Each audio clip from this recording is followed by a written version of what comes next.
Hello, তো চলে এসেছি আজকে একটা মিল প্রিপারেশন ভিডিও নিয়ে আপনাদের সামনে। বেসিক্যালি কি বলুন তো, আমাদের তো ভীষণ ফাস্ট ফরওয়ার্ড লাইফ। তো এখানে ওই রকম সকালবেলা উঠে, আবার সাথে বাচ্চাও আছে বুঝতে পারছেন।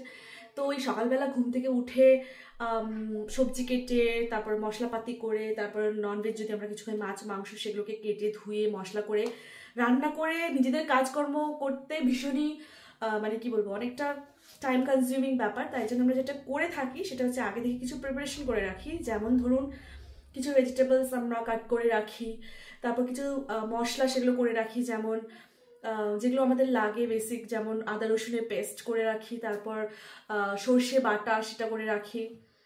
ওদিকে যদি ননভেজ খাই, যারা ননভেজ খান আপনারা রিলেট করতে পারবেন যে সেগুলোকে ম্যারিনেট করে রাখা, ধুয়ে কেটে, তারপর নুন হলুদ মাখিয়ে রাখা। যদি সেটা মাছ হয়, আমরা যেমন বাঙালি মাছ অন্তপ্রাণ, তো সেই জন্য আমরা মাছ কেটে ধুয়ে সেগুলোকে ম্যারিনেট করে সেগুলো কন্টেনারে ডিফারেন্ট স্টোর করে রাখি।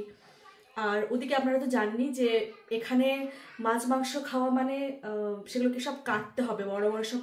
আমাদের কাছে একটা বড় কাঁটা আছে যেগুলো দিয়ে কেটে রীতিমতো আমাদেরকে সেগুলো মানে নিজেদের কাজ নিজেদের করতে হয় সব কিছু। তো এতটা কাজ আমরা সব উইকেন্ডে কিছুটা সামনে রেখে দিই, যাতে করে মানে উইকডেজগুলো খুব ভালো স্মুথ যায়। তার মধ্যেও অনেক কিছু তো প্ল্যানিংয়ে এদিক ওদিক চেঞ্জ হয়।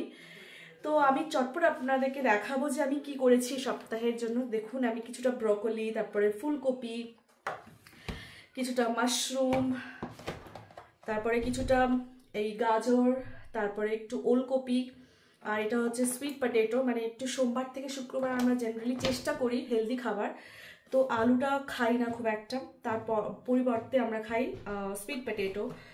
তো এইদিকে রয়েছে কিছুটা সিম রয়েছে, আর এখানে রয়েছে বিনস, ক্যাপসিকাম, আর আদা রসুনের পেস্ট তো করেই রাখি, পাশাপাশি গোটা আদা রসুনও ছাড়িয়ে রাখি, যাতে করে ধুয়ে রাখা আছে, জাস্ট আমি এখান থেকে নিয়েই ইউজ করতে পারবো, কারণ এগুলোও তো কোনো কোনো তরকারিতে লেগে যায় বলুন। তো এটা, আর এই দেখুন এটা আমার সর্ষে বাটা। মোস্টলি আমরা হালকা পাতলাই খাই, খুব যেদিন ইচ্ছে করে সেদিন একটু রিচ টিচ খেলাম, বাট মোস্টলি এই পাতলা ঝোল টাইপের খেতে পছন্দ করি, নাহলে একটু ফ্রাই এসবই খাই। তো মাঝে মাঝে সর্ষে বাটা দিয়ে পাতলা ঝোল খেতেও ভালো লাগে, মাছ দিয়ে বেগুন দিয়ে।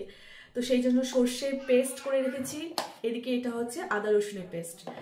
আর ননভেজের যে প্রিপারেশনটা সেটা অলরেডি আমার হাজবেন্ড করে, মানে সবসময় ওই করে, তার কারণ ওটা কাটতে না অনেকটা মানে শক্তি লাগে, যেটা আমার হয় না, হাতে আমি করতে পারি না। আমি চেষ্টা করছি, শিখে যাব মোস্টলি কিছুদিনের মধ্যে। তো সেটা আমার ভিডিও করা হয়নি, কোনোদিন করলে আপনাদেরকে সেটা শেয়ার করব। তো বেসিক্যালি আজকে আমি এইটুকুই করেছি, আর সেই বেগুনটাও করেছিলাম, বাট এটা এখন রান্না হবে তাই আমি এটা আলাদা রেখেছি। তো আপনাদেরকে চট করে আমি দেখিয়ে দেবো যে এখানে কী কী করে রেখেছি।